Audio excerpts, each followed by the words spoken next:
Welcome back. It's the 11th week of the year 2023. I thought I would take you outside this morning while I was waiting for my bread to rise and check out the greenhouse. It was a cool 42 degrees Fahrenheit as I went outside on our porch. This thermometer is on the southern side of the house on a covered porch. What are you doing, Ginger? Are you soaking in the sunshine? All right, I'm coming in the greenhouse. I just wanted to check and see what the temperature difference is like between outside and inside. I did have the heater running last night because it was a little below 30 degrees. And just upon opening the greenhouse up, it's at 82 degrees Fahrenheit. I'm going to leave the door open and one window vent open and go hang laundry for a few minutes and come back and see what it's cooled down to.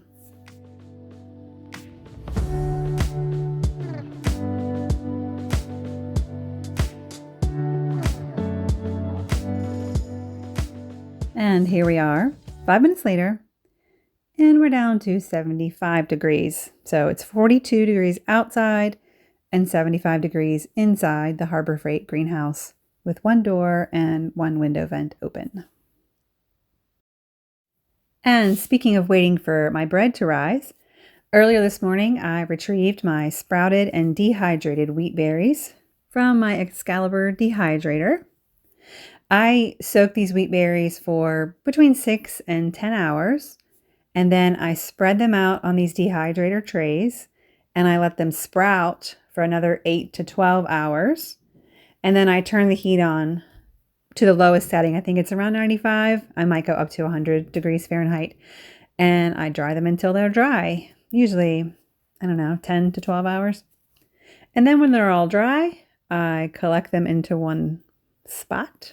It's easier to do it on the cookie sheet. I tried lots of different ways over the years, and trying to shake off something from a square tray into a round bowl means a lot of your wheat berries end up on the floor.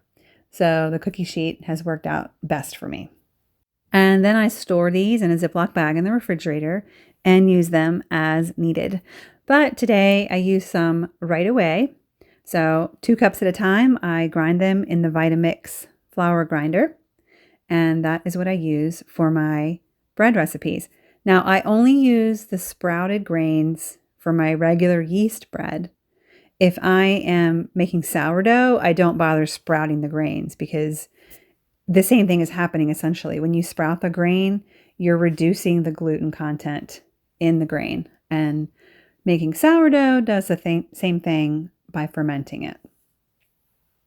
And these are hard white berries, but I do also sprout my soft white wheat berries for pancakes and waffles and muffins and other recipes that I use them in that aren't for bread that's going to need to rise. And today I did 2 batches. A batch can either do 4 4x8 loaves or 3 5x9 loaves. So because I only have one set of each pans, that's what I do for a whole week. There's my 7 loaves of bread for the week. Rarely do we eat that many in a week, but it's nice to have extra just in case, and I do like to take a loaf to anyone's house when we go to visit. And there's my next bowl. It's soft white wheat berries that are soaking, and I'll let them sprout overnight tonight and then dry them tomorrow while the sun's up and the solar power is running. And there's also the bowl of garlic that I'm going to be turning into honey garlic. We had not tried honey garlic before. We were at a friend's house over the winter, and my husband had had a cough for several days that wasn't going away, and she gave him 1 piece of his honey garlic. He may have had 2, but I think it was just 1, and the cough went away while we were at their house, and it didn't come back. So he was very impressed. So I've been commissioned to make our own batches of honey garlic, and here they are.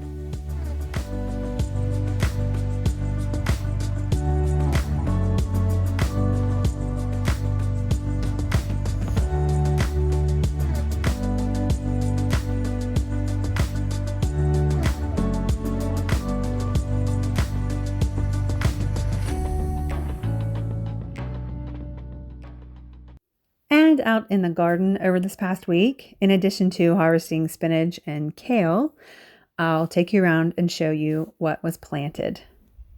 In my garden plan layout, This is ground bed number 13, I believe. And this is one spot where I planted potatoes this week. I planted 36 Yukon Gold potatoes in here. And the trellis in the middle is where I'm going to have probably pinto beans growing in between this summer. And I'll probably use these trellis also. And there's more potatoes underneath that will be growing.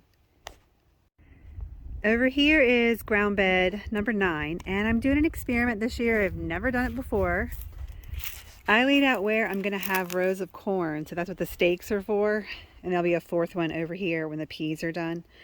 But I planted some more potatoes in between. There's 3 rows of 6, more Yukon Gold. I just wanted more place to tuck potatoes this year, so I'm going to see how growing the potatoes in between the corn works out. I'm just curious if it's going to disturb the corn roots when I harvest the potatoes later. So we'll see. And outside of the garden, in our original raised beds made from roofing and timber, I filled in the blank spots where strawberries were transplanted last year but didn't survive the transplant. I filled those spots in with onions just to have more places to tuck my onions in. And then there's more down here as well. Not as many strawberries failed me in this bed. And I don't know if it's because I did 1 row more than usual and I only have 3 rows of watering, so maybe some parts were drier than others. I don't know. But these are my June bearing strawberries, which here in Virginia actually produce in May. And down here at the bottom of the garden, wall beds, I think it's 9 and 10. I originally planted flowers in wall bed 10, I believe, and I don't remember off the top of my head what I was planning for that one, but I went ahead and put 5 potatoes in each of them. More Yukon Golds. I figure I'll just tuck the flowers in elsewhere between other crops.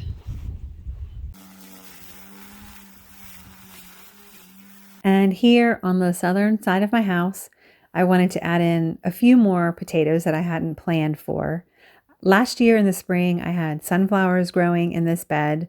And then in the late summer into fall, I did have tomato plants. So, and in 1 or 2 spots in the garden also, I'm planting potatoes where I had tomatoes last year, which is a rule-breaking event, but that's the kind of person I am. So we will see how that goes. I did need to add a little more compost over here to spruce things up. And since this is the southern side of our house, we do have plans to hopefully build a greenhouse here in the next year or 2. I started posting videos on YouTube last year to help friends that were at a distance, but also local ones too, that either wanted to see what we had going on or wanted reminders of when to do certain things in the garden. And really, I wanted it to be something to encourage the people that I know that if I can grow a garden, you can grow a garden, because even though I've been doing this technically 9 years, I still feel like a newbie all the time. I did not grow up with any gardening experience. So if I can do it, you can do it too. I also put together a few slideshows showing the history of our garden and how we came to have our country home and be debt-free. And I have fun. It's fun making videos. And so I thought this year, as long as I have time, every week I want to post a video about what we're doing on our homestead, the different projects we're working on, the progress we're making.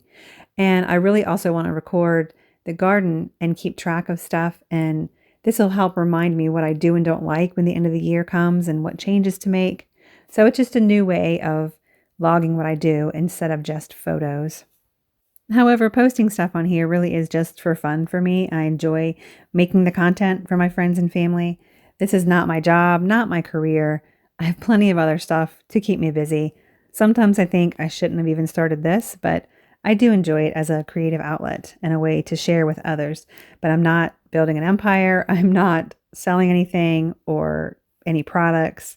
And I really just monetized because one day I saw that YouTube was putting commercials on my videos anyway.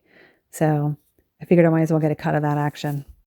If we'd have thought about it, we probably would have recorded more last year at the beginning of the year when my husband was designing and installing our solar system.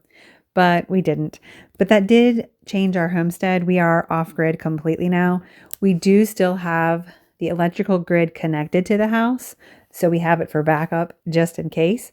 But for the month of February, we used a total of, I think it was 36 kilowatts, between 36 and 41 kilowatts.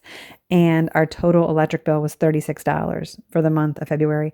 And that cost is basically just to have the meter box there. But my husband has become passionate about helping others with solar power since building our system. So if you have an interest in solar and want to know more about it, and if it's something you could do on your home, then I will link his page below in the description or in the first pinned comment.